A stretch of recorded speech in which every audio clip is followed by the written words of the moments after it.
ఈరోజు వాక్య ధ్యానము కీర్తనల గ్రంథము 119వ అధ్యాయము 42-43 వచనాన్ని ధ్యానిద్దాం. కీర్తనాకారుడు ఈ విధంగా అంటూ ఉన్నాడు. అప్పుడు నన్ను నిందించు వారికి నేను ఉత్తరం ఇయ్యగలను.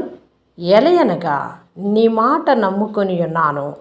నా నోట నుండి సత్యవాక్యమును ఏమాత్రము తీసివేయకము. నీ న్యాయ విధుల మీద నా ఆశ నిలిపి ఉన్నాను. ఆమెన్. భక్తుడు ఈ విధంగా ప్రార్థన చేస్తూ ఉన్నాడు. ఇవి ఎంతో గంభీరమైన విశ్వాసాన్ని కనపరిచే మాటలుగా మనము చూస్తూ ఉన్నాం.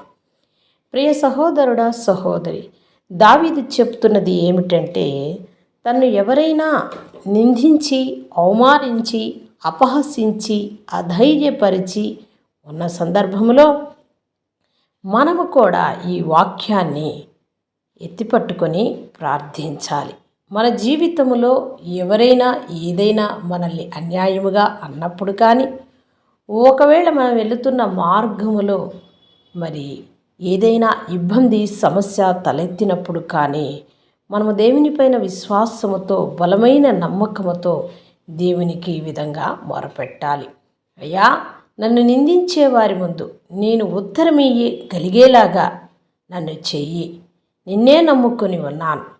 మరి నా నోటిలో ఉన్న మాటలు సత్యము ఎప్పటికీ ఉండాలి.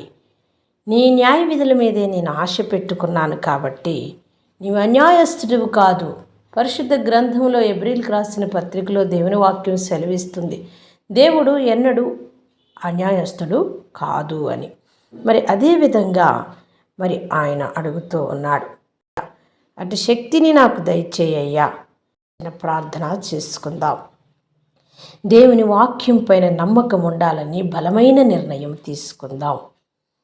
మహాపరిశుద్ధుడా, మిక్కిలిగా మమ్మ ప్రేమించే మా పరలోకపు తండ్రి, మీ దివ్యమైన పాదములకు కృతజ్ఞతాస్తోత్రములు. నాయన, నీ వాక్యం పైన నమ్మకాన్ని, నాయన నీ వాక్యం పైన ఆశ, నీ మాటలు సత్యమైనవని, మేము నీ న్యాయ విధులు సత్యమైనవని నమ్మి విశ్వసించి నిత్యము నీ వైపు చూస్తూ ధైర్యముగా, సత్యముగా, స్థిరముగా ఉండులాగున సహాయము చేయమని అడుగుతున్నాం. వినుచున్న వారికి నీ మాకును ప్రభువా, ఎవరు ఏ సమస్యలో, ఇబ్బందిలో, బాధలో, వేదనలో, శోధనలో ఉన్నారో ప్రభువా, ఏ విమర్శలో ఉన్నారో, ఏ ఎగతాళిలో ఉన్నారో ప్రభువా, ఏ అపహాస్యములో ఉన్నారో ప్రభువా, వారి వారి జీవితాలు నా తండ్రి నీ యొద్దకు వచ్చి మోకరిల్లి ప్రార్థిస్తూ కన్నీరు విడుస్తున్న బిడ్డలు ఎందరున్నారో జ్ఞాపకం చేసుకోండి తండ్రి. చిన్నలేమి పెద్దలేమి నా ప్రభువా, అయ్యో మా జీవితంలో ఇలాంటి సంఘటనలు జరిగినవి ఏమిటని కృంగిపోయి ఉండవచ్చు, అలసిపోయి ఉండవచ్చు, దుఃఖిస్తూ ఉండవచ్చు. ప్రభు, మాకు న్యాయము చేయడా, దేవుడు అన్యాయస్తుడా అని ఒకవేళ అనుకుంటూ ఉండవచ్చు. ప్రభువా, నువ్వు న్యాయవంతుడివని, నీతివంతుడివని, నీవు సత్యాన్ని స్థిరపరిచే దేవుడువని ప్రభువా, నీపైనే అలనాడు భక్తుడు ఏ విధంగా ఆశ పెట్టుకొని, అయా నన్ను వారి ముందు నిలబెట్టు, ఎవరైతే అపహసించారో, ఎవరైతే వెగతాళి చేస్తున్నారో, ఎవరైతే నిందిస్తూ ఉన్నారో వారి మధ్య నన్ను నిలబెట్టు అని అడుగుతూ ఉన్నప్పుడు, నా నోట నుండి సత్యవాక్యముని ఏమాత్రమో తీసివేయకు అంటూ ఉన్నాడు.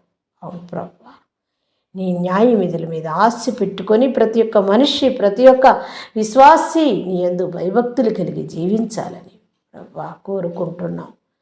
అయా, బోధిస్తున్న మాకును వినుచున్న వారికి అట్టి బలమైన విశ్వాసముని, అట్టి బలమైన ఆశను ప్రభువా ప్రసాదించమని మా ప్రభువును రక్షకుడైన యేసు క్రీస్తు నామమున ప్రార్థిస్తున్నాం మా పరలోకపు తండ్రి. ఆమేన్.